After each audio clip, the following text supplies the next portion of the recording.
Hello students, आज हम लोग एक छोटा सा आर्टिकल ड्राइव करने वाले हैं। एक सेमी सर्कुलर रिंग के सेंटर पे कितना इलेक्ट्रिक फील्ड होता है उसको ड्राइव कर लेते हैं। इसका जो डेरिवेशन है बोर्ड के पॉइंट ऑफ व्यू से इंपॉर्टेंट है। तो हम लोग दो इंपॉर्टेंट डेरिवेशन को कंप्लीट कर चुके हैं। दो रिजल्ट हमने ड्राइव कर लिए, एक वायर की वजह से, एक इन्फिनिटी लॉन्ग वायर की वजह से, और एक रिंग की वजह से उसके एक्सेस पे कैलकुलेट कर चुके हैं हम लोग। और ये भी प्रूफ कर चुके हैं कि रिंग के एक्सेस पे जो इलेक्ट्रिक फील्ड की वैल्यू होती है वो कितनी होती है, तो हमने ड्राइव कर ही लिया।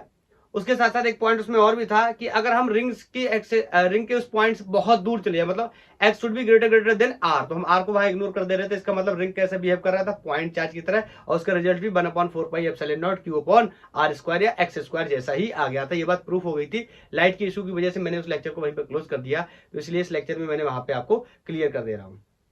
ठीक है, तो वहां ये प्रूफ हो गया था। और उसके बाद नेक्स्ट आर्टिकल है, रिंग का हो गया, इन्फिनिटी लॉन्ग वायर का कर लिया।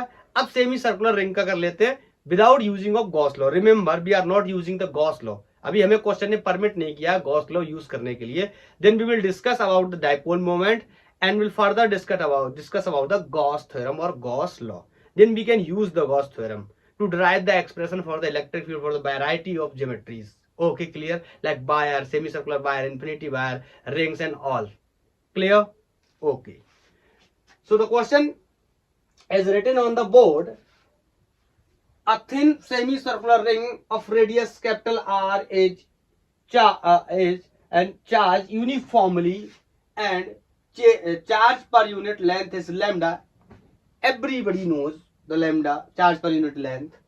Find the electric field at its center. बस, तो ये क्वेश्चन इस फॉर्म में आपको एग्जामिनेशन में लिखा हुआ मिलेगा। क्लियर है? तो इस क्वेश्चन को मैं हटाता हूं और डेरिवेशन को अपन क्लियर करते हैं। We have a semi-circular ring and we are going to find the value of electric field at the center of semi-circular ring. Let's see what will happen.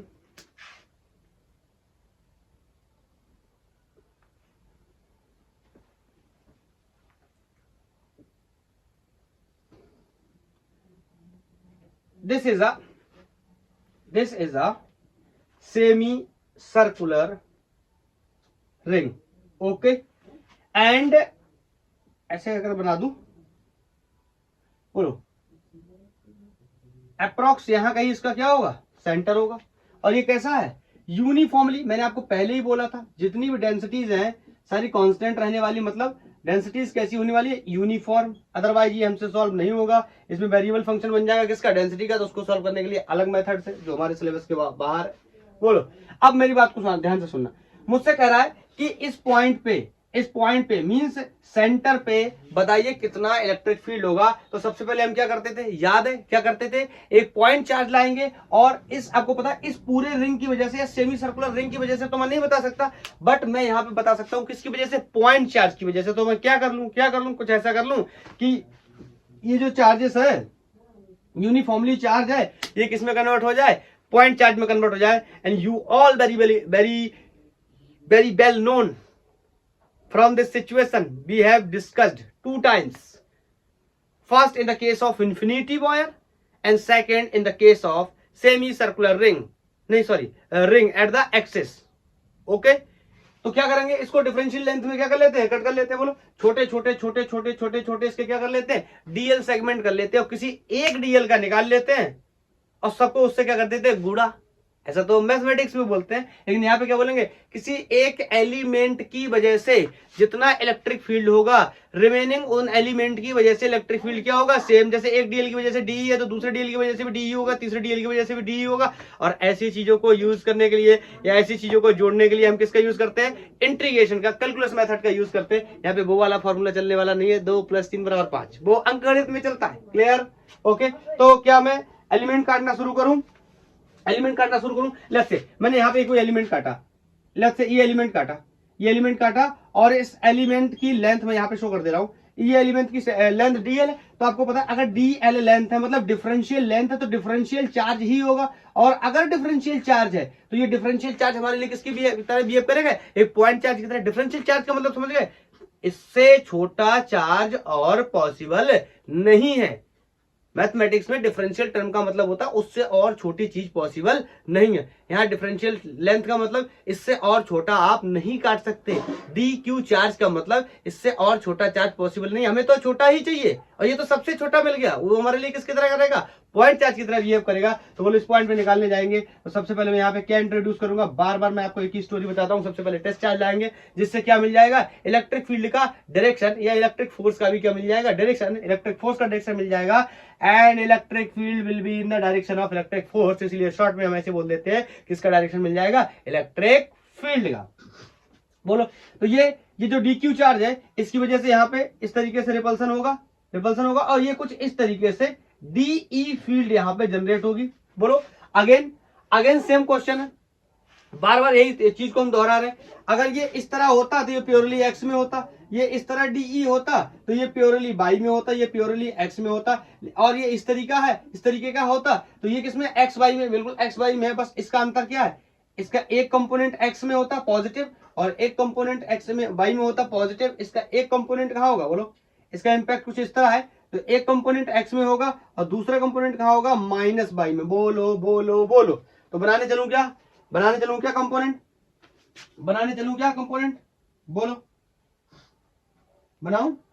तो यहां से अगर मैं देखो अब इसको थोड़ा सा मैं आपको एक चीज इसमें और बताता हूं। यहां पे जो मैंने ये सेगमेंट काटा है ना, इसको मैं अगर जूम करूं तो बताओ यहाँ पे एक एंगल भी बन सकता है। देखो इसको मैंने काटा, ये इतना बड़ा सेगमेंट है, मान लो अब ये यहाँ पे ज्यादा छोटा बना दूं दिखाई नहीं देगा, यहाँ पे ये ऐसा बनाया मैंने, तो बताओ ये कोई कौन है, डी एल लेंथ का सेगमेंट है जिसके ऊपर डी एल चार्ज है। तो बताओ अगर मैं यहां से आपसे पूछूं ये कोई एंगल बना रहा होगा, आपको अगर बिल्कुल बना रहा होगा, इसको डी थीटा एंगल भी बोल सकता हूँ। सारे डिफरेंशियल लेंथ होंगे, सारे डिफरेंशियल चार्ज होंगे, तो एंगल्स भी क्या होंगे, डिफरेंशियल एंगल होंगे। बोलो मेरे हिसाब से इसमें किसी को कोई भी डाउट नहीं होना चाहिए। Is this clear?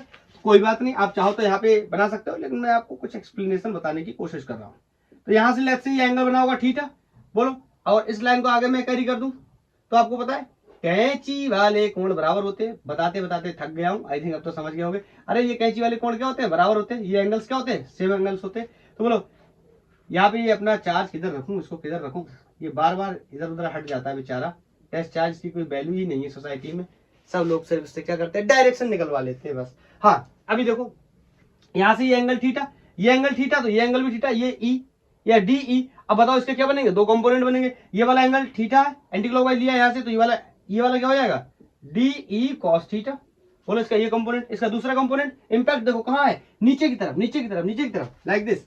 ये ऐसे नीचे की तरफ इंपैक्ट है, उल्टा हो गया, ये नीचे की तरफ ऐसे इंपैक्ट है। इसका मतलब एक कंपोनेंट तो एक्स की तरफ प्रमोट करेगा और एक इसको माइनस वाई की तरफ प्रमोट करेगा, तो दूसरा इसका परपेंडिकुलर। हमेशा याद रखो दोनों कंपोनेंट एक दूसरे के क्या होते हैं, परपेंडिकुलर होते हैं। ये वेक्टर में मैंने आपको सिखाया है, अगर आपको नहीं याद है तो आप ऐसा कर लो कि ये वाला कंपोनेंट और दूसरा कंपोनेंट जो बनेगा हमेशा परपेंडिकुलर होते हैं। तो बताओ इस लाइन का परपेंडिकुलर या तो ऊपर बनेगा, ऊपर तो हम बना नहीं सकते क्योंकि इसका इंपैक्ट है नीचे की तरफ, तो दूसरा कंपोनेंट इसका यहां कहीं बन जाएगा और नाम हो जाएगा डीई, जो कि बाई डायरेक्शन में हो गया, माइनस बाई में भी आप कह सकते हो। तो इसको मैं ऐसे लिख सकता हूं डीई साइन थीटा, या आप चाहो तो इसमें माइनस साइन थीटा का भी यूज कर सकते हो क्योंकि डायरेक्शन कहां है, माइनस बाई में है, इस वजह से कैसे भी लिख लो कोई फर्क नहीं पड़ता।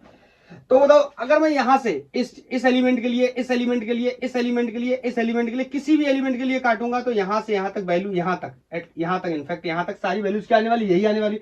लेकिन इस पार्ट के लिए रिमेनिंग फिर से काटना पड़ेगा। तो लेट्स से यहां से काट ले रहा हूं तो अच्छी सी ज्योमेट्री मेरी बन जाए। ये अगेन मैंने डीएल लेंथ का काट लिया। एवरीबॉडी नोज कि अगर डीएल लेंथ है, डिफरेंशियल लेंथ है, तो चार्ज भी डिफरेंशियल होगा। तो यहां से ये कुछ इस तरीके का, बोलो यहां से ये कुछ इस तरीके का फील्ड बना रहा होगा। और फिर से बोलो अगर ये एंगल थीटा तो ये एंगल भी थीटा, फिर से इसके कंपोनेंट बनेंगे। बोलो यहां से एंगल बनाया तो ये वाला कंपोनेंट क्या हो जाएगा, D cos theta, D cos theta. और इसका ये परपेंडिकुलर कंपोनेंट कितना हो जाएगा, क्योंकि वाई डायरेक्शन में आएगा, that will be DE sine theta. कैसा, प्लस का, क्योंकि कैसा है प्लस वाई में। अब देखो ये वाला कंपोनेंट मैग्नीट्यूड वाइज बराबर है, वैल्यू कितनी है, D sine theta. Direction wise क्या, अपोजिट, तो ये दोनों एक दूसरे से क्या हो जाएंगे, कैंसिल। इसका मतलब इसमें बाई डायरेक्शन में कोई भी इलेक्ट्रिक फील्ड बचने वाला नहीं है। देखो ये याद मत कर लेना कि बाई डायरेक्शन में कोई भी इलेक्ट्रिक फील्ड बचने वाला नहीं है। अगर ये उसने रिंग ऐसा रख दिया, ये कोई पॉइंट हो गया, तो समझ रहे हो ना, तो फिर इसमें बाई डायरेक्शन में ही फील्ड बचेगा, फिर इसमें एक्स डायरेक्शन का फील्ड क्या हो जाएगा, कैंसिल। इस पर्टिकुलर फोटो के हिसाब से बाई में नहीं बच रहा, किसमें बच रहा है, एक्स में। तो ये ध्यान रखना, कंपोनेंट के ऊपर डिपेंड करता है, याद मत कर लेना कि बाई में नहीं बचेगा, एक्स में बचेगा। तो ये एक्सप्लेनेशन क्लियर है, बोलो। इसका मतलब इस पर्टिकुलर फोटो जैसा मैंने बनाया है, इसके हिसाब से बाई डायरेक्शन में कोई भी फील्ड नहीं आ रहा है, डायरेक्शन में किसमें बच रहा है, सिर्फ एक्स में। तो मैं बोल दूंगा आपसे, मैं आपसे बोल दूं ई इन वाई डायरेक्शन, आप सिंपली क्या बोलने वाले हो, बोलने वाले हो सर ई वाई की वैल्यू होने वाली है क्या है, 0। ये मैंने अभी तक लिखा नहीं था, हर बार में मैं नहीं लिखता था, अब की बार मुझे ऐसा लगा कि इस बात को लिख देना भी बेहतर होगा, क्योंकि एज ए स्टूडेंट आपको नहीं समझ में आता है कि क्या कहीं ना कहीं किस तरीके से अलग अलग तरीके के डाउट हो सकते हैं किसी किसी के दिमाग में। जब मैं पढ़ता था तो मेरे दिमाग में भी बड़े अजीब अजीब डाउट होते थे, तो इसलिए मैंने इसको लिख दिया इस बार कि आप जो प्रीवियस लेक्चर है कौन सा रिंग वाला, उसमें भी लिख सकते हो, और जो उससे प्रीवियस लेक्चर था वायर वाला, वायर वाले में तो एक्स में आई नहीं थी, किसमें आई थी, बाई में, क्योंकि मैंने वायर को ऐसा रखा था, याद करो ऐसा रखा था। अगर मैंने वायर को ऐसा रखा होता तो मैं बोलता क्या, वाई में इलेक्ट्रिक फील्ड कितना होगा, 0 होगा। लेकिन मैंने ऐसा रखा था तो मैंने बोला था क्या, एक्स में इलेक्ट्रिक फील्ड कितना हो जाएगा, 0 हो जाएगा। क्लियर। तो ये मुद्दा नहीं है, बस हमें दिमाग में ये क्लियर होना चाहिए, कोई हमसे अगर पूछ ले तो हम समझ कम से कम बता पाए, उसको एक्सप्लेन कर पाए।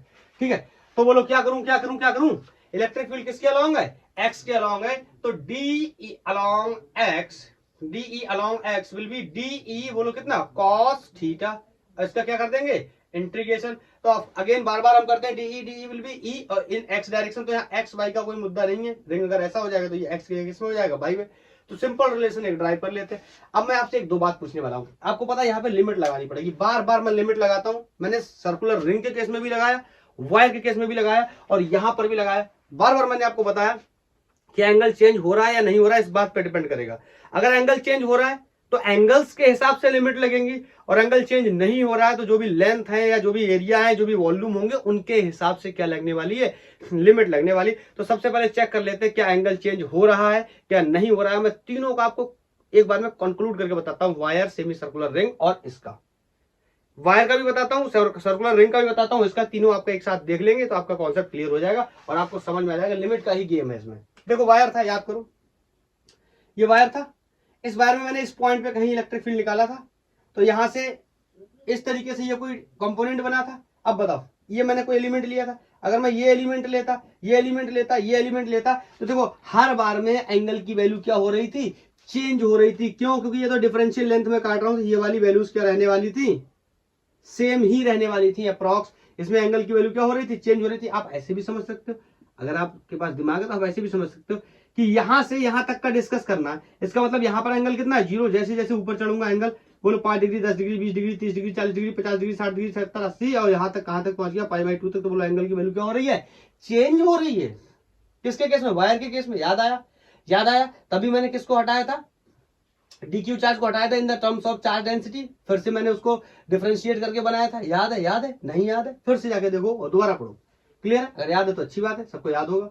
अब दूसरा केस याद करो, ये रिंग का केस था, ये रिंग का केस था, यहां से ये कोई एंगल थीटा बन रहा था, याद आया, और थीटा क्या था, लेट्स से कोई वैल्यू रख लेता हूं, ये आर है और ये कोई स्मॉल है, कैपिटल आर है, ठीक है। तो यहाँ पे वैल्यू कितनी हो जाती है, ये कोई एक्स है, ठीक। तो बताओ थीटा क्या होता है, सिंपली आर्क अपॉन रेडियस होता है। तो इस केस के लिए ये वाला आर्क हो गया क्या, कैपिटल आर, और रेडियस क्या हो गया, एक्स, ठीक। अगर मैं ये वाला एलिमेंट लेता तो उसके लिए ये हो जाता क्या, आर्क, और ये हो जाता उसका रेडियस। तो बताओ पिछली वैल्यू एक्स क्या थी, ज्यादा थी, अब की बार एक्स क्या हो जाएगी, कम, तो ये आर्क भी छोटा हो गया, मान लो R dash upon X dash हो गया। इसको मैंने ऐसे भी समझाया था, आपको याद है, ऐसे भी समझाया था इसको मैंने कि थीटा पहले 1/2 था मान लो, फिर बाद में 2/4 हो गया, फिर बाद में 3/6 हो गया। अब रिजल्ट देखो, हर बार में क्या आ रहा है, 1/2 ही आ रहा है, लेकिन ये नंबर्स क्या हो रहा है, चेंज होते जा रहे हैं, ये नंबर्स क्या हो रहा है, चेंज होते जा रहा है। क्लियर, लेकिन जो रेशियो आ रहा है वो क्या आ रहा है, फिक्स आ रहा है, उसकी वैल्यू क्या आ रही है, फिक्स आ रही है। दैट्स व्हाई हमने यहाँ पे थीटा को कैसे ट्रीट कर लिया था, एक कांस्टेंट की तरह ट्रीट कर लिया था, और थीटा को क्या कर लिया था, बाहर। याद आया, तो थीटा बाहर कब आएगा, मतलब कॉस थीटा बाहर कब आएगा या अंदर रह जाएगा, ये बात बहुत इंपॉर्टेंट है, क्योंकि आप भूल जाओगे बाद में चल के। तो यहाँ पे हमें देखना पड़ता है, अगर एंगल वेरी कर रहा है तो कॉस थीटा का इंटीग्रेशन करना पड़ेगा। एंगल वेरी नहीं कर रहा है तो सिंपली कॉस थीटा को उठा के बाहर कर सकते हैं, और कॉस थीटा की बहुत सिंपल वैल्यू होती है बेस अपॉन हाइपोटेनस, उससे हम उसको क्या कर सकते हैं, रिप्लेस कर सकते हैं। तो बताओ इस केस में क्या एंगल चेंज हो रहा है, अब कॉस हो रहा है। इस वाले डीएल सेगमेंट के लिए देखना जरा, इस वाले डीएल सेगमेंट के लिए एंगल की वैल्यू -π/2 है। बोलो अरे ऐसा रखा है ना रिंग, अगर रिंग ऐसा रखा होता तो यहां से कितना होता π/2, यहाँ पे कितना हो जाता -π/2, या 0 से पाई 180 के बीच की कहानी है। देखो यहाँ से 180 के बीच की कहानी है। अब आप यहाँ मत कहते ना यहाँ 0 से शुरू होगा ना, 0 से नहीं, अगर कुछ इस तरीके का होता यहाँ से चलता तो 0 से शुरू होता। अब देखो यहाँ पे π/2 माइनस का π/2, यहाँ देखो एंगल लगातार क्या हो रहा है, चेंज हो रहा है, चेंज हो रहा है। ये बात समझ में आ रही है ना, ये देखो एंगल क्या ये है, ये एंगल क्या हो रहा है, लगातार चेंज हो रहा है, और यहाँ पे जाके ये फुल एंगल बन जा रहा है, जिसकी वैल्यू कितनी जाएगी पाई या 180। तो एंगल की वैल्यू बताओ कहां से चेंज हो रही है, -π/2 से। -π/2 का मतलब अरे यार ये भी तो परपेंडिकुलर ही है। देखो ये लाइन, ये वाली लाइन जो है ना, ये इसके परपेंडिकुलर है, तो परपेंडिकुलर है ना, तो इसलिए मैंने इसको बोला है क्या -π/2। माइनस क्यों बोला, क्योंकि नेगेटिव बाई डायरेक्शन में, इस वजह से माइनस। या मैं ऐसे बोलूं कि π/2 से, बोलो ये लाइन मैंने ऐसे बनाई, ये लाइन मैंने ऐसे बनाई, और ये इसका ये इसको मैंने ये वाली लाइन बना ली, और उसके ऊपर मैंने ये वाली लाइन बना ली। तो मैं आपसे पूछूं तो आप कहोगे सर ये भी तो परपेंडिकुलर है। बिल्कुल सही है, ये भी परपेंडिकुलर, ये भी परपेंडिकुलर, ये परपेंडिकुलर नेगेटिव है, नेगेटिव बाई डायरेक्शन में, इस वजह से इसको मैंने -π/2 ले लिया। ये परपेंडिकुलर पॉजिटिव बाई डायरेक्शन में, इसलिए इसको मैंने कैसे ले लिया, +π/2 ले लिया। बोलो क्लियर है। वायर के केस में याद करो, वायर के केस में यहां से शुरू करी थी जर्नी, यहां से शुरू करी थी जर्नी, और यहां तक गए थे तो लिमिट कितनी ले ली थी 0, और फाइनल लिमिट कितनी ले ली थी π/2, 0 से π/2 गए थे। इस केस में एंगल ही कांस्टेंट था, तो लिमिट लेने की जरूरत एंगल के टर्म्स में बिल्कुल भी नहीं थी। अगर पड़ जाती मान लो इनकेस लेना एंगल की जरूरत, तो क्या लेते 0 से 2π। अरे भैया घूम के यहां से चलता और घूम के यहां से यहां आता तो एंगल कितना बन जाता 2π अगर पड़ता तो, लेकिन एंगल क्या था कांस्टेंट, तो cos थीटा को क्या कर लिया बाहर। आई थिंक यहाँ क्लियर हो गया होगा, यहाँ क्लियर है। तो मैं इस बात को हटाऊं, इस एक्सप्लेनेशन को मैं हटा दूं। मैं जब पढ़ता था मुझे ये चीज समझ नहीं आती थी कि कब cos थीटा को अंदर कर लेते हैं, कब cos थीटा को बाहर कर लेते हैं, कब cos थीटा को डिफरेंशिएट करते हैं, कभी इंटीग्रेट करते हैं, कभी नहीं करते हैं, कभी अंदर कभी बाहर, यही खेल होता रहता है। मुझे फाइनली समझ नहीं आता था। इलेक्ट्रिक फील्ड एक्स के अलाउंग ही क्यों आ रहा है, वाई के अलाउंग क्यों आ रहा है, ये मैंने आपको यहाँ पे एक्सप्लेन भी किया। कंपोनेंट आपको आते समझ में तो अच्छी बात है, आपको पूरा क्लियर समझ आ गया। और नहीं आते तो आप तब तक के लिए याद कर लो, मैंने आपको बताया cos थीटा किधर आता है और sin थीटा किधर आता है। और बार बार मैं एक ही स्टोरी बताता हूँ, टेस्ट चार्ज लाओ, टेस्ट चार्ज लाओ। टेस्ट चार्ज के लाने से इलेक्ट्रिक फील्ड का डायरेक्शन क्लियर हो जाएगा, फिर वहां से आप इजीली कंपोनेंट बना सकते हो। इतना बेहतर, इतना बेसिक पढ़ा रहा हूँ कि अगर आप इसको देखोगे ना आपको अच्छा लगेगा, मजा आ जाएगा, सब कुछ क्लियर हो जाएगा। ओके, अब ये सब एक्सप्लेनेशन को हटाता हूं, ठीक है। अब देखो ये कितना हो गया E, तो बोलो DE। आपको बार बार बता रहा हूं कि DE की वैल्यू कितनी जाएगी K। अगर E होता तो चार्ज Q हो जाता, स्मॉल एलिमेंट काटा तो उसकी लेंथ DL है, तो उस पर चार्ज कितना है DQ, जो कि पॉइंट चार्ज है, तो यहां कितना हो जाएगा R²। बोलो अब ये R² जो है ये इसके रेडियस के बराबर डिस्टेंस होगी। अरे मेरी बात को समझ रहे, किसी भी पॉइंट के लिए आप काटो, कोई भी पॉइंट का डिस्कस करो, किसी भी पॉइंट के लिए काटो, आपको पता है सरकमफेरेंस से सेंटर तक की डिस्टेंस को हम क्या बोलते हैं रेडियस, और ये हर बार में क्या होती है फिक्स इन द सर्कल। अरे बोलो यार, सर्कल हो चाहे सेमी सर्कल हो, रेडियस की वैल्यू चेंज होने वाली नहीं है। रेडियस की डेफिनेशन क्या होती है, सरकमफेरेंस से सेंटर तक का डिस्टेंस, और वो भी कैसा, अगर अच्छे टर्म्स में बोलूं तो perpendicular distance from the circumference to the centre of the circle is called radius. और रेडियस की वैल्यू क्या होती है, सेम होती है। तो यहाँ पे मैंने क्या रख दिया R², और यहाँ पे होगा cos थीटा। ध्यान से देखो, ये तो लिखा है इलेक्ट्रिक फील्ड किसकी वजह से, एक पॉइंट, इस एलिमेंट की वजह से, इस एलिमेंट की वजह से। ये DL लेंथ का एलिमेंट है, इस पे DQ चार्ज है, इस DQ चार्ज ने इस पॉइंट पे DE फील्ड क्रिएट किया था, और उस DE फील्ड की वैल्यू कितनी K dQ/R²। अब आपको एक बात क्लियर समझ में आ रही होगी, ये R क्या है कांस्टेंट, चाहे इस वाले एलिमेंट के लिए लो तो भी R, इस वाले एलिमेंट के लिए लो तो भी R, इस वाले एलिमेंट के लिए लो तो भी R, इस वाले एलिमेंट के लिए लो तो भी R। मतलब हर पॉइंट कहां से, सरकमफेरेंस से किसी भी एलिमेंट के लिए लेंगे, R की वैल्यू चेंज होने वाली नहीं है। और आपको पता है K तो पहले से कांस्टेंट है, इसके बारे में तो हम बहुत कुछ डिस्कस कर चुके हैं। तो यहां से K को और R को मैंने क्या कर लिया बाहर, तो K/R², अंदर बचा कौन DQ cos थीटा। अब भी बहुत लंबा चौड़ा एक्सप्लेनेशन दिया था, क्या cos थीटा वेरिएबल है, yes of course cos theta क्या है वेरिएबल है। और आपको मैंने बहुत बार बताया ये क्या है चार्ज, ये क्या है एंगल, ये दोनों एक दूसरे के साथ इंटीग्रेट होने वाले नहीं है। बोलो क्या है, नहीं है। क्यों नहीं है, क्यों नहीं है, क्योंकि ये एक चार्ज है, ये एक एंगल है, दो अलग अलग क्वांटिटी है, ये इंटीग्रेट नहीं होंगे। ये कैसे इंटीग्रेट होंगे, या तो cos थीटा को हटा के चार्ज का फंक्शन बना लूं, या चार्ज को हटाकर cos थीटा का फंक्शन बना लूं, तभी ये क्या होंगे, एंगल का फंक्शन बना लूं तभी ये पॉसिबल है। अगर मैं चार्ज को हटा के एंगल का फंक्शन बना लूंगा तो ये cos theta with respect to theta या डी थीटा इंटीग्रेट हो जाएगा, या फिर कॉस थीटा को इस तरीके से हटाऊं कि चार्ज के फंक्शन हट जाए, जो कि यहाँ से पॉसिबल नहीं है। आप कहोगे ये करके दिखाओ, ये पॉसिबल नहीं है, तो मैं क्या कर लेता हूँ, इस चार्ज को हटा लेता हूँ। आपको पता है चार्ज डेंसिटी, याद आया, चार्ज डेंसिटी बताओ कौन से प्रकार की चार्ज डेंसिटी है, of course linear charge density होने वाली है। क्यों, सर्कल के पास क्या होती है, लेंथ होती है, सर्कल के पास क्या होती है, लेंथ होती है। तो ये क्या हो जाएगा, D Q upon D L, यही तो होता है। और यहां से मुझे डी क्यू हटाना, तो डी क्यू की वैल्यू कितनी हो जाएगी, lambda times of D L. क्या मैं देख लूं नीचे और विजिबल है तो लिख दूंगा, नहीं तो ऊपर से साफ करूंगा। इसके आगे आई थिंक नहीं हो पाएगा, इसको हटा रहा हूं, अब मैं ऊपर लिखूंगा। अब यहाँ पे जैसे ऊपर लिखने जाता हूं तो यहीं से प्रॉब्लम स्टार्ट होती है, तो आप समझ, इसको देखे रहना। मैं इसको सबसे बेहतर तो ये रहेगा ना मेरे लिए कि मैं इसको यहाँ पे नोट कर लेता हूँ, आपको भले ही ना दिखे, मुझे तो दिखता रहेगा कम से कम, D Q into cos theta. Previous lecture में मैं रिंग का ड्राइव कर रहा था तो यहीं से गड़बड़ हो गया, तो यहाँ मैंने ऊपर उठाया तो कुछ 2πr का जो टर्म था वो छूट गया था, इस वजह से दोबारा बताना पड़ा। ओके, क्लियर है। अब मैं आगे कैरी करता हूं, तो E इक्वल टू के और आर स्क्वायर को मैंने बाहर लिख लिया। बताओ डी क्यू की जगह कितना लिख सकता हूं, अभी अभी लिख के आया था क्या, lambda times of D L into cos theta. क्या ये इंटीग्रेट हो जाएगा, ना ये भी इंटीग्रेट नहीं होगा। पहले तो एक काम कर लेता हूं, इस लैम्डा को बाहर निकाल लेता हूं, क्योंकि लैम्डा की वैल्यू कांस्टेंट रहने वाली, ये बात हम लेक्चर में फर्स्ट डे से डिस्कस कर रहे हैं। ये हो गया डी एल कॉस थीटा। क्या ये इंटीग्रेट हो जाएंगे, ना ये भी नहीं होंगे। अरे यार कैसे हो जाएंगे, आप खुद सोचो ना, ये क्या है, लेंथ है और एक क्या है, एंगल है। अभी थोड़ी देर पहले उसमें इसमें क्या चेंजमेंट है, पहले एक डी क्यू चार्ज था और एक कोई एंगल था, तो इंटीग्रेट नहीं हो रहा। तो अब ये लेंथ है और ये क्या है, एंगल है, तो ये भी इंटीग्रेट नहीं होंगे। इसका मतलब है मुझे लेंथ को हटाना पड़ेगा in the terms of, length को हटाना पड़ेगा इन द टर्म्स ऑफ बोलो एंगल। कैसे हटा सकता हूं, in the terms of angle. इसके लिए मैंने आपको शुरुआत में जब मैंने एक बात बताई थी, मैं उसी बात का यूज करने वाला हूं।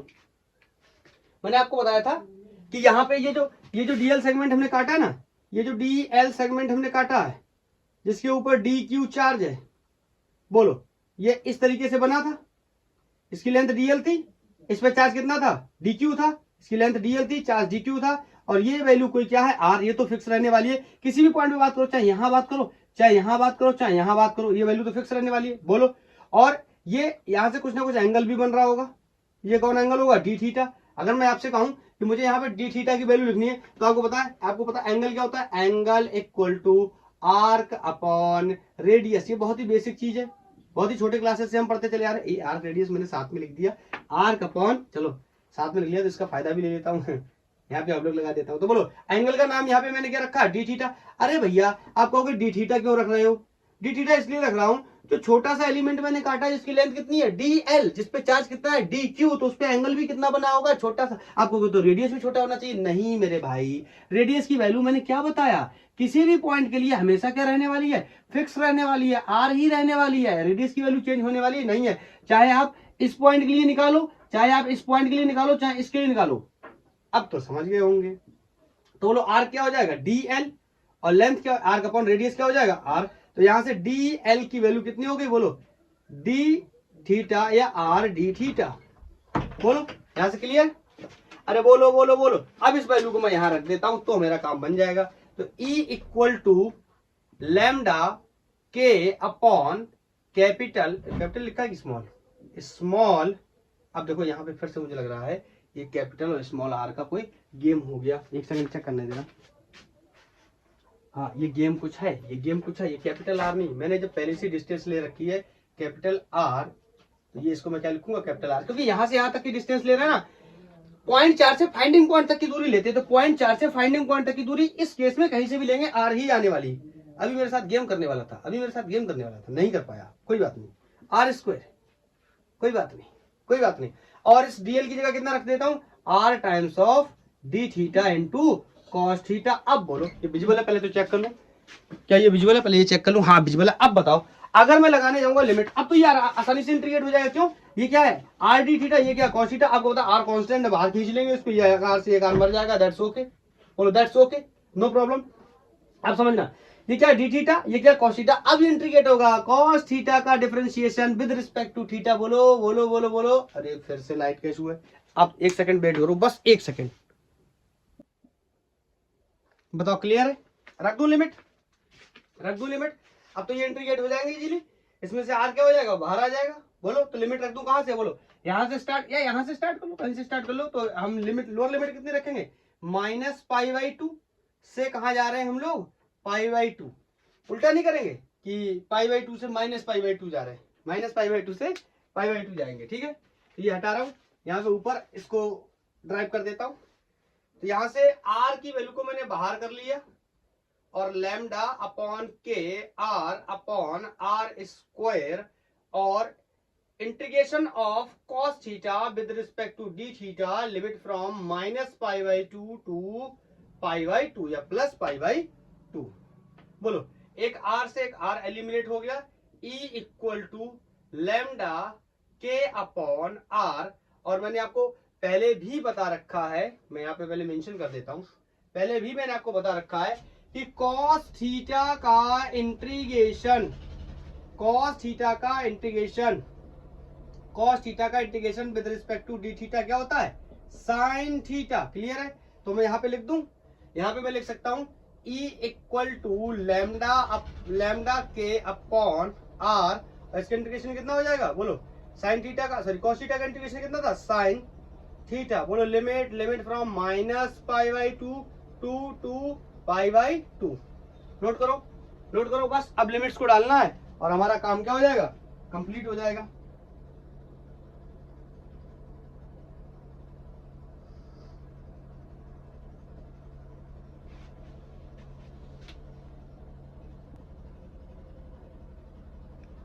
पुट कर देते हैं लिमिट्स को और हमारा आंसर बन जाएगा E इक्वल टू, बोलो लैम्डा के की वैल्यू को क्या रख देते हैं, 1/4πε0। ये आर है, इसको भी कैरी कर लेते हैं। यहाँ लिमिट रखेंगे, मैंने कितनी बार बताया आपको, इस थीटा की जगह पहले कितना रखेंगे, π/2, फिर माइनस इसकी जगह कितना रखेंगे, -π/2। बोलो तो साइन π/2 माइनस, बोलो साइन माइनस थीटा कितना होता है, बोलो माइनस साइन थीटा। अरे यार ये तो पता होना चाहिए ना, साइन माइनस थीटा कितना हो जाएगा, माइनस का साइन थीटा, ये तो आपको पता होगा। तो यहाँ पे साइन π/2, क्या मैं ऐसे लिख दूं अगर आपको समझ में आ रहा हो, यहाँ π/2 रख दिया। अब बोलो यहाँ पे रखूंगा साइन माइनस π/2, मतलब sine minus theta will be equal to minus sine theta. तो ये माइनस बाहर निकल के यहाँ प्लस आ जाएगा। अरे बोलो यार ये छोटी सी बात है, समझ आनी चाहिए आपको यार, ये मैथमेटिक्स का बेसिक नियम है।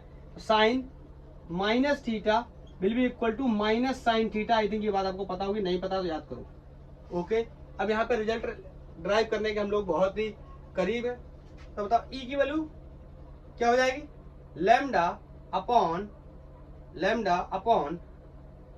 4πε0 आर। बोलो साइन 90 की वैल्यू कितनी होती है, 1। और ये भी साइन 90, इसकी भी वैल्यू कितनी हो गई, 1। ये कितना हो गया, 2 टाइम्स ऑफ साइन 90 सॉरी 2 हो गया। यहाँ 2 से 2 क्या हो जाएगा, यहाँ 2 से 4 क्या हो जाएगा, लिमिट तो नीचे कितना बचेगा, 2। तो लैम्डा अपॉन 2πε0 आंसर आ जाएगा। यहाँ ऊपर लिख दे रहा हूँ, ये नोट कर लिया होगा। अब तो इस फोटो को हटा देता हूँ, अब तो मेरा बिल्कुल दी एंड होने वाला है डेरिवेशन का। यहाँ से E equal to lambda upon 4πε0 r into 2, इस 2 से गया तो यहाँ कितना बचा, 2। E equal to lambda upon 2πε0 r, और ये आ गया इलेक्ट्रिक फील्ड किसी uniformly charge semi circular ring के सेंटर के ऊपर कितना इलेक्ट्रिक फील्ड होगा, that will be lambda upon 2πε0। एक बार मैं एक्सप्रेशन को रिजल्ट को चेक कर लूं, गलत तो नहीं है, no it is absolutely okay. तो E equal to lambda upon 2πε0, ये किसी सेमी सर्कुलर रिंग के सेंटर के ऊपर आ गया। तो इस तरीके से बेचारा लॉन्ग इन्फिनिटी वायर या इन्फिनिटी वायर की वजह से इलेक्ट्रिक फील्ड कितना आया हमने कैलकुलेट कर लिया, रिंग के एक्सिस पे कितना आया हमने कैलकुलेट कर लिया, रिंग पॉइंट चार्ज की तरह कैसे बिहेव कर सकता है ये भी हमने कैलकुलेट कर लिया, और ये सेमी सर्कुलर रिंग के सेंटर पे कितना आएगा ये भी हमने डिस्कस कर लिया। तीनों हमने डिस्कस किए with the help of uniform charge density without using of Gauss law. कब कॉस थीटा या कब थीटा इंटीग्रेट होगा, कॉस थीटा कब नहीं होगा, इसके बारे में भी मैंने डिस्कस कर लिया। In case of long wire and in case of semi circular ring, दोनों ही केस में कॉस थीटा इंटीग्रेट होगा क्योंकि एंगल की वैल्यू क्या हो रही है, चेंज हो रही है। और in case of ring angle की वैल्यू चेंज नहीं हो रही थी क्योंकि जो रेशियो हर बार था किसका, आर्क अपॉन रेडियस का, वो क्या आ जा रहा था, कांस्टेंट आ जा रहा था। इस वजह से मैंने वहां पे कॉस थीटा को सिंपली क्या कर लिया, बाहर कर लिया। और मैंने अपनी तरफ से मैंने पूरी कोशिश की कि आपको बहुत अच्छे से बताया गया है, बहुत ही बेसिक से बताया गया है। थोड़ा सा फंबल अगर आप कहें तो जो पहला नहीं दूसरा आर्टिकल जो है जो रिंग वाला था उसमें मैं एक बार एक टर्म को लिखना, जैसे यहाँ पे टर्म ना, उस टर्म को लिखना भूल गया, इस वजह से वहां पे थोड़ा रिजल्ट गड़बड़ हो गया था, तो मैंने उसको साफ करके इसीलिए दोबारा बताया था। आई होप सारे कॉन्सेप्ट बहुत अच्छे से क्लियर हो गए होंगे, बहुत मजा आया होगा। तो इस तरीके से बेचारा वायर, बेचारा रिंग और बेचारा सेमी रिंग की वजह से इलेक्ट्रिक फील्ड हमने कैलकुलेट कर लिया। अब नेक्स्ट लेक्चर में हम लोग डिस्कस करने वाले हैं डाइपोल के बारे में, क्या होता है डाइपोल, क्या होता है डाइपोल, मूवमेंट वेक्टर कैसे निकालते हैं, डायरेक्शन एंड ऑल थिंग्स के बारे में डिस्कस करेंगे। तो आज के लिए इतना ही, थैंक यू, धन्यवाद। अगर आपका कोई सजेशन है तो आप दे सकते हो। ये बात मैं लास्ट वीडियो में नहीं बोल पाया क्योंकि तब तक लाइट चली गई थी, लाइट का इशू हो गया था, तो मैंने उस लेक्चर को वहीं पर रोक दिया। मैंने कहा आर्टिकल तो कंप्लीट हो ही गया है। तो थैंक यू, धन्यवाद। कोई सजेशन है तो आप बता सकते हैं।